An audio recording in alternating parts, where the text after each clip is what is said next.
Guys, आप लोगों ने अक्सर पुलिस वालों को भी ट्रैफिक रूल्स को तोड़ते हुए देखा होगा। और मजे की बात यह है कि ट्रैफिक पुलिस वाले उन पुलिस वालों को कुछ भी नहीं कहते। लेकिन थांबा, हर जगह पे ऐसा नहीं होता। इस इमेज को ध्यान से देखिए। इस इमेज में एक ट्रैफिक पुलिस वाला दूसरे पुलिस अफसर का चालान काटता हुआ दिख जाएगा। ऐसा इसीलिए हुआ कि उस पुलिस वाले ने ट्रैफिक रूल्स को तोड़ा और साथ ही में हेलमेट भी नहीं पहना। और इस इमेज से ये साफ साफ संदेश जाता है कि आप चाहे जो भी हो, चाहे कुछ भी हो, आप लोगों को भी रूल्स फॉलो करने चाहिए। गाइस, अक्सर मूवीज के लिए हम लोग सुनते हैं कि इस मूवी ने बॉक्स ऑफिस पे 100 करोड़ का बिजनेस किया या 500 करोड़ का बिजनेस किया या 1000 करोड़ का बिजनेस किया। लेकिन क्या आप जानते हैं कि इस पूरी ही दुनिया में ऐसी कौन सी मूवी है जिसने बॉक्स ऑफिस पे वर्ल्ड वाइड सबसे ज्यादा कलेक्शन किया है और कितना कलेक्शन है? डोंट वरी, मैं आपको बताता हूं। वो है हॉलीवुड की मूवी अवतार, जिसने 2.8 बिलियन यानी कि 17,000 करोड़ रुपए का वर्ल्ड वाइड बिजनेस किया है। अब आप कंपैरिजन करके देखिए, 1000 या 2000 करोड़ नहीं, पूरे 17,000 करोड़ रुपए का वर्ल्ड वाइड बिजनेस। गाइस, अगर आपने अभी तक ये मूवी नहीं देखी है तो जरूर जाके देखिएगा, क्योंकि जो इमेजिनेशन का इस्तेमाल करके मूवी को पर्दे पे उतारा गया है वो अनइमेजिनेबल है। गाइस, आप लोगों ने अपनी लाइफ में कभी ना कभी एटीएम मशीन तो इस्तेमाल की होगी, लेकिन क्या आप लोगों ने कभी सोचा है कि एटीएम मशीन को इन्वेंट किसने किया था?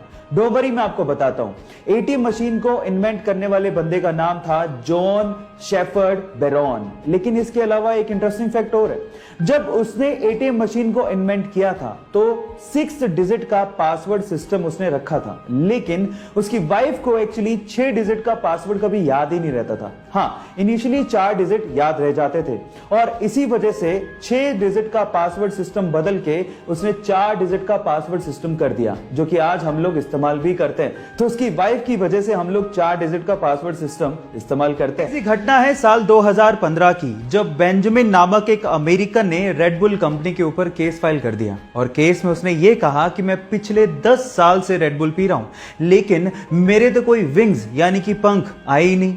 एक्चुअली हुआ कुछ यूं था कि उस टाइम पे रेड बुल कंपनी का टैगलाइन था, red bull gives you wings. मतलब अगर आप रेड बुल पीते हैं तो आपके विंग्स आ जाएंगे। और उस बंदे का ये कहना था कि मैं पिछले 10 साल से इंतजार कर रहा हूं, मेरे तो कोई पंख यानी कि विंग्स आए नहीं।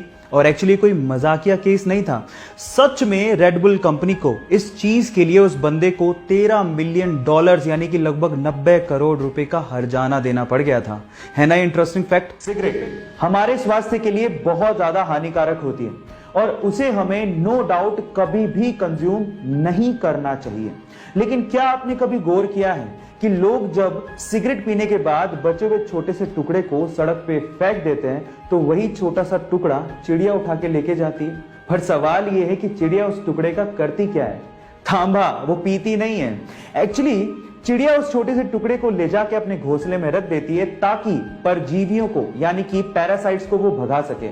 उस छोटे से टुकड़े में निकोटीन होता है जो कि पेस्टिसाइड का काम करता है, जो कि परजीवियों को घोंसले में पनपने ही नहीं देता। गाइस, इस कोरोना की सिचुएशन में हमें कम से कम ये तो समझ में आ गया कि हाथों को अच्छे से धोने और उसे साफ करने की क्या अहमियत है। और इस चीज को वर्ल्ड हेल्थ ऑर्गेनाइजेशन भी एडमिट करती है। वर्ल्ड हेल्थ ऑर्गेनाइजेशन के हिसाब से अगर आप खाना खाने से पहले अच्छे से साबुन से हाथ धोते हैं तो ये चीज वैक्सीन को लगाने से भी ज्यादा कारगर है।